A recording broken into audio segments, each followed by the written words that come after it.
Puji Tuhan, hari ini kita akan kembali mendengar kebenaran firman Tuhan. Sebelum kita akan sama-sama mendengar firman Tuhan, kita akan berdoa dahulu. Bapa Surgawi, di mana sebentar kami akan sama-sama mendengar kebenaran firman Tuhan. Kami percaya Roh Kudus yang berkarya sepenuhnya, yang membuat kami mengerti akan firman-Mu yang akan kami dengar pada hari ini. Terima kasih, dalam nama Yesus Tuhan kami yang hidup, kami panjatkan semua doa ini. Haleluya. Amin. Puji Tuhan, hari ini kita kembali mendengar firman Tuhan. Nah, firman Tuhan saya berikan judul, Jangan Memandang Rendah Hak Kesulungan. Nah, saudara-saudara yang dikasih oleh Tuhan, kalau kita membaca dalam Perjanjian Lama, Ishak mempunyai 2 orang anak. Yang pertama adalah Esau. Nah, Esau ini adalah yang memiliki hak kesulungan karena anak yang pertama. Lalu apa isinya dari hak kesulungan itu? Kejadian 21 ayat 28 sampai 29. Allah akan memberikan kepadamu embun yang dari langit dan tanah-tanah gemuk di bumi, dan gandum serta anggur berlimpah-limpah. Bangsa-bangsa akan takluk kepadamu dan suku-suku bangsa akan sujud kepadamu. Jadilah tuan atas saudara-saudaramu. Dan anak-anak ibumu akan sujud kepadamu. Siapa yang mengutuk engkau, terkutuklah ia. Dan siapa yang memberkati engkau, diberkatilah ia. Nah, ini isinya hak kesulungan yang menjadi anak yang pertama. Kemudian anak yang kedua adalah Yakub. Yakub, apa isinya? Lalu Ishak ayahnya menjawabnya, sesungguhnya tempat kediamanmu akan jauh dari tanah-tanah gemuk di bumi, dan jauh dari embun dari langit di atas. Engkau akan hidup dari pedangmu, dan engkau akan menjadi hamba adikmu, tetapi akan terjadi kelak apabila engkau berusaha sungguh-sungguh, maka engkau akan melemparkan kuk itu dari tengkukmu. Nah, saudara-saudara yang dikasih oleh Tuhan, kalau Esau ini adalah anak sulung, dia mendapatkan hak kesulungan. Maka berkat kesulungan ini jangan dianggap enteng. Karena kesulungan ini akan menjadi berkat bagi yang mempunyai hak kesulungan. Jadi luar biasa sekali. Maka tadi dalam ayat 28 Allah akan memberikan kepada embun yang dari langit, tanah-tanah gemuk di bumi, dan gandum serta anggur berlimpah-limpah. Artinya apa yang dilakukan, diperbuatnya itu akan berhasil dan beruntung.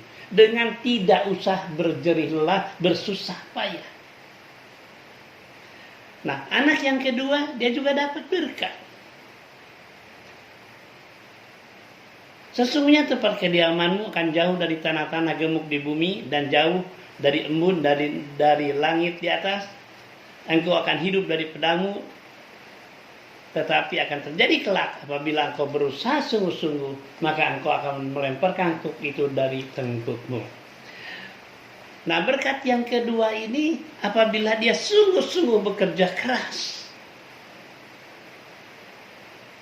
dengan susah payah, maka dia juga akan menerima berkat yang kedua ini. Nah, saudara-saudara yang dikasih oleh Tuhan, tetapi di dalam cerita ini, suatu saat Esau dalam ayat 25, dia pergi ke padang.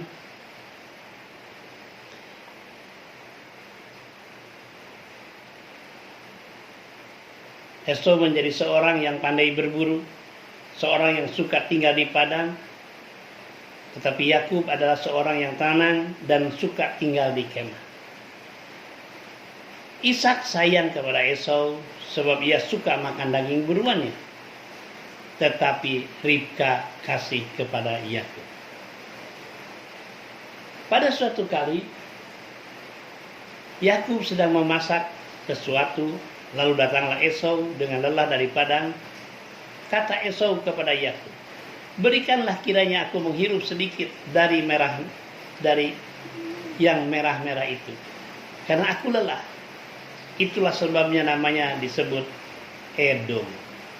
Tetapi kata Yakub, jualah dahulu kepadaku hak kesulunganmu. Sahut Esau, sebentar lagi aku akan mati. Apa gunanya bagiku hak kesulungan itu? Kata Yakub, bersumpahlah dahulu kepadaku. Maka bersumpahlah ia kepada Yakub dan dijualnya hak kesulungannya kepadanya. Lalu Yakub memberikan roti dan masakan kacang merah itu kepada Esau. Ia makan dan minum, lalu berdiri dan pergi. Demikianlah Esau memandang rendah hak kesulungannya itu. Nah, di dalam cerita ini Esau itu pandai atau senang berburu.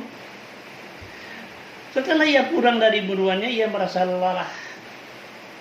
Dan ketika dia sampai ke rumah, dilihatnya Yakub. Dia sedang memasak kacang merah. Esau memandang rendah hak kesulungannya. Berikanlah aku makan, karena aku lelah. Lalu saat Esau dia berkata, sebentar lagi aku akan mati, apa gunanya bagiku hak kesulungan itu? Dia memandang rendah hak kesulungan. Lalu Yakub berkata, bersumpahlah dahulu. Maka bersumpahlah ia kepada Yakub, dijualnya hak kesulungannya kepadanya. Lalu Yakub memberikan roti dan masakan kacang merah itu kepada Esau. Ia memakan dan minum, lalu berdiri dan pergi. Demikianlah Esau memandang rendah hak kesulungannya itu. Nah, terjadilah pertukaran. Karena Esau memandang rendah, dia jual hak kesulungannya kepada Yakub. Maka Yakub yang memiliki hak kesulungan. Dan Esau sekarang memiliki, dia harus bersusah payah di dalam mencari rezeki. Memang kelihatannya tidak terjadi sesuatu. Tetapi ketika terjadi sesuatu kelak kemudian, maka bisa dirasakan oleh Yakub dan oleh Esau. Nah, saudara-saudara, kalau kita melihat di dalam perjanjian lama seperti yang tadi saya sudah sampaikan, nah sekarang kalau kita melihat di dalam perjanjian baru. Nah, di dalam perjanjian baru, perhatikan di dalam Ibrani pasal yang pertama ayat yang ke-6, dan ketika ia membawa pula anaknya yang sulung ke dunia, ia berkata, sesungguhnya malaikat Allah harus menyembah dia. Nah, Yesus itu sebagai anak sulung. Yesus yang memegang hak kesulungan. Ketika kita percaya kepada Yesus, menerima Yesus menjadi Tuhan dan Juru Selamat di dalam kehidupan kita, maka dalam surat Yakobus berkata, atas kehendaknya sendiri, ia telah menjadikan kita oleh firman kebenaran, supaya kita pada tingkat yang tertentu menjadi anak sulung di antara semua ciptaannya. Nah, saudara-saudara yang dikasih oleh Tuhan, ketika kita percaya kepada Yesus, menerima Yesus menjadi Tuhan dan Juru Selamat di dalam kehidupan kita, Anda dan saya, kata Yakobus 1 ayat 18, kita sudah menjadi anak sulung yang memiliki hak kesulungan.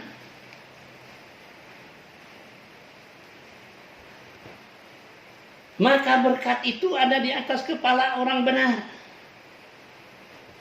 Itu satu hal yang luar biasa sekali. Maka di dalam Amsal 10 ayat yang ke-6, berkat ada di atas kepala orang benar. Mulut orang benar sumber kehidupan. Siapa yang disebut orang benar? Adalah Anda dan saya ketika kita menerima Yesus menjadi Tuhan dan Juru Selamat di dalam kehidupan kita. Maka hak kesulungan itu ada di atas kepala Anda dan saya. Nah, oleh sebab itulah mulut orang benar adalah sumber kehidupan. Nah, kalau kita mengerti, maka jangan memandang rendah dengan perkataan kita.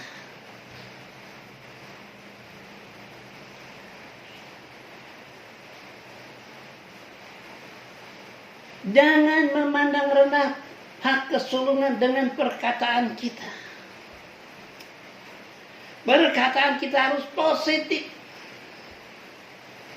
Maka Matius 12 ayat 35 berkata, orang benar akan mengeluarkan kata-kata yang baik karena perbendaharanya baik.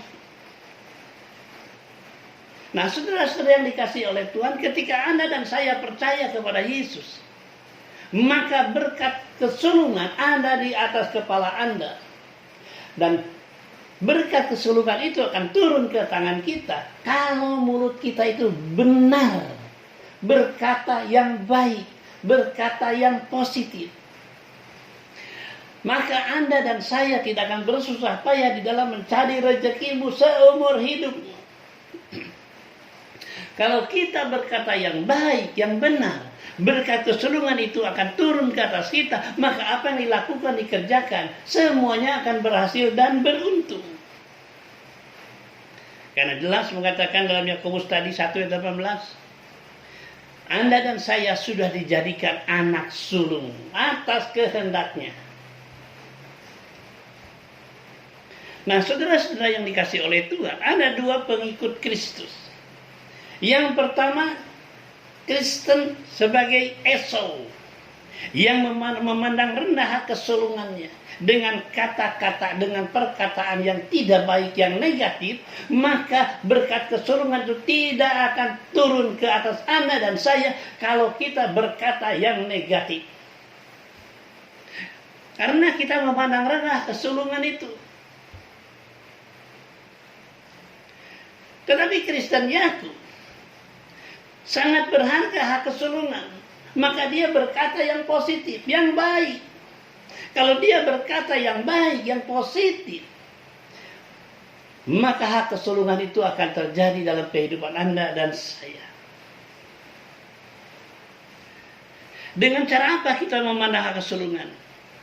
Dengan cara marah, ngomel, bersungut-sungut, berkata yang negatif, maka berkat kesulungan itu tidak akan terjadi dalam hidupmu.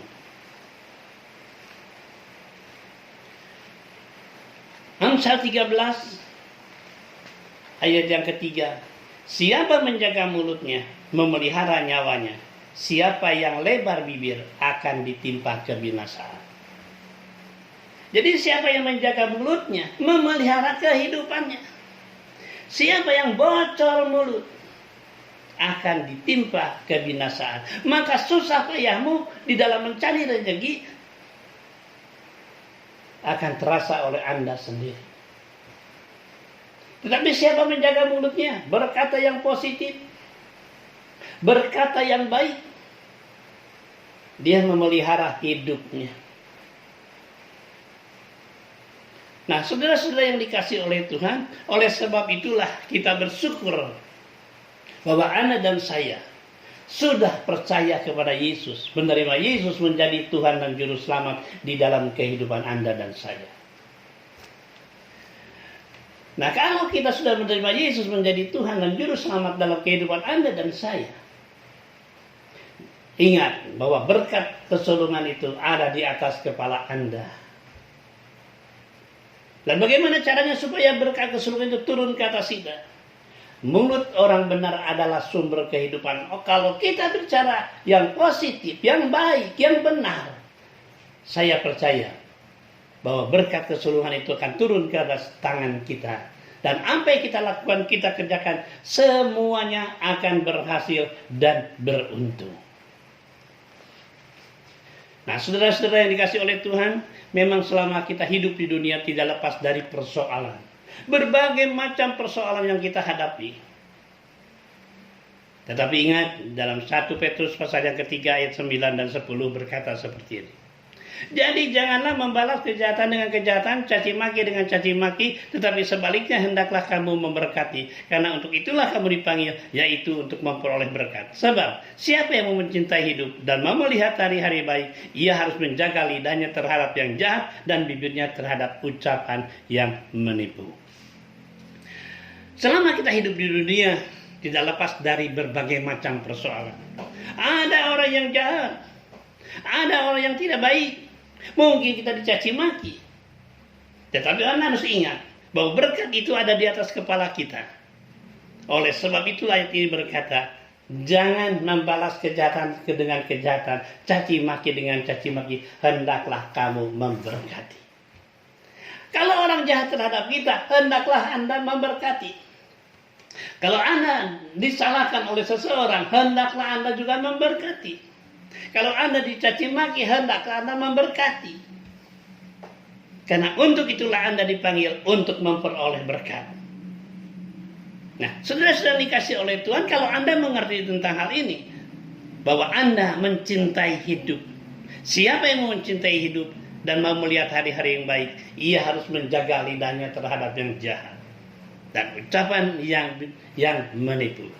Nah, saudara-saudara yang dikasih oleh Tuhan, maka kita bersyukur bahwa Anda dan saya sudah menerima hak kesulungan karena Tuhan Yesus datang ke dalam dunia. Dia rela mati di kayu salib adalah untuk menebus Anda dan saya. Ketika kita percaya, maka berkat kesulungan itu sudah ada di atas kepala Anda dan saya. Oleh sebab itulah kalau Anda mengerti sekarang, berkatalah yang positif. Berkatalah yang positif. Berpikirlah yang positif. Saya yakin, percaya bahwa berkat kesulungan itu akan turun ke tangan kita, dan apa yang kita lakukan, kita kerjakan, semuanya akan berhasil dan beruntung. Kita hidup di dunia, tentu Anda dan saya juga ingin menikmati kerajaan sorga. Di bumi seperti di sorga, dan itu akan terjadi dalam kehidupan Anda dan saya. Oleh sebab itulah, berkatalah yang baik, berkatalah yang positif, berpikirlah yang positif. Kalau Anda lakukan seperti itu, maka saya yakin dan percaya Anda dan saya akan menikmati hidup di bumi ini. Amin.